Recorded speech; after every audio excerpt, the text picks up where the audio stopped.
राधिका अपने बाप की इकलौती बेटी थी और वो बहुत अमीर घराने से भी थी। राधिका की आज ही शादी हुई थी और उसकी ससुराल में उसका पहला दिन था। राधिका की सास राधिका से बोलती है, राधिका बहू, तुम इस लहंगे में बहुत प्यारी लग रही हो, और हाँ, इस लहंगे को जल्दी उतार दो वरना ये गंदा हो जाएगा। क्या फ़र्क पड़ता है माँ, लहंगा तो अपना है, गंदा हो भी जाएगा तो क्या हुआ। तुम्हें पता है इस लहंगे की कीमत 50,000 रुपये है, इसीलिए मैंने इसे किराए पे लिया था। दुल्हन एक ही दिन तो पहनती है, फिर रख दिया जाता है, इसीलिए मैंने इसको नहीं ख़रीदा। अब तुम्हारी शादी भी हो गई है, लाओ इसे जल्दी से मुझे लाकर दे दो। राधिका की सास बहुत अमीर थी, लेकिन क्या फ़ायदा ऐसी अमीरी का, वो कंजूस भी बहुत थी।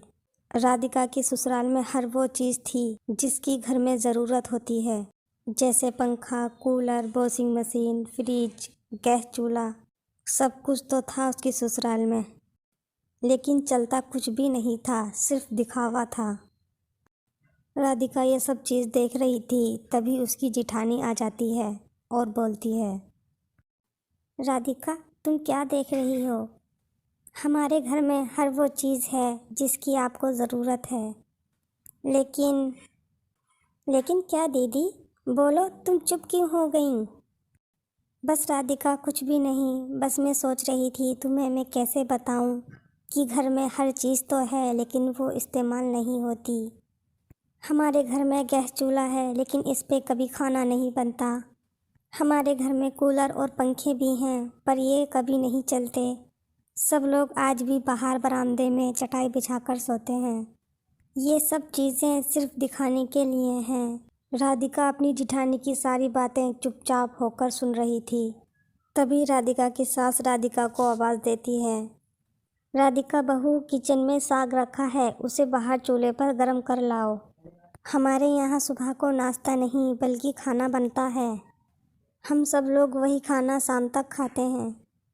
राधिका को हर बात पर ताज्जुब हो रहा था। राधिका सोच रही थी, आखिर क्यों, सब कुछ होने के बाद भी ये ऐसा क्यों करती हैं।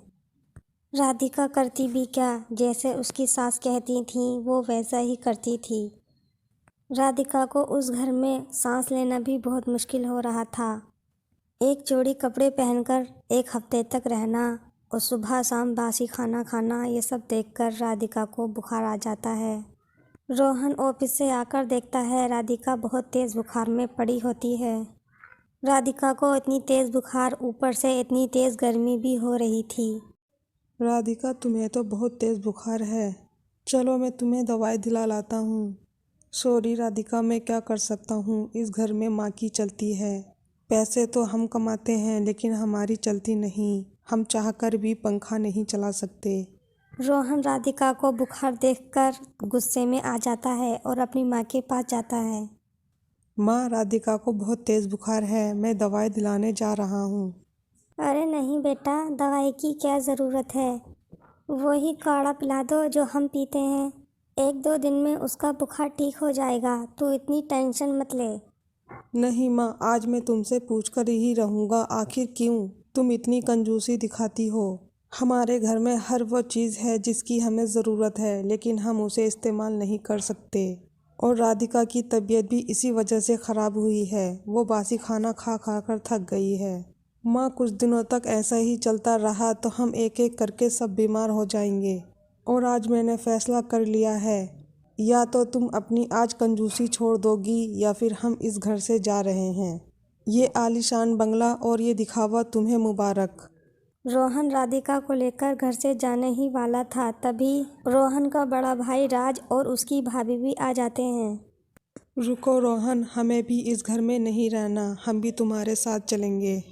ये सब देखकर ममता रोने लगती है और कहती हैं, मेरे बच्चों, मुझे छोड़कर मत जाओ, मैं आज से कोई भी कंजूसी नहीं करूँगी। तुम मुझे छोड़कर मत जाओ, मैं क्या करूँगी इतने बड़े घर का। मेरे बच्चों, मुझे माफ़ कर दो, आज से जैसा तुम चाहोगे वैसा ही होगा। ममता अपनी कंजूसी छोड़ देती है और अपने बच्चों के साथ खुशी खुशी रहने लगती है।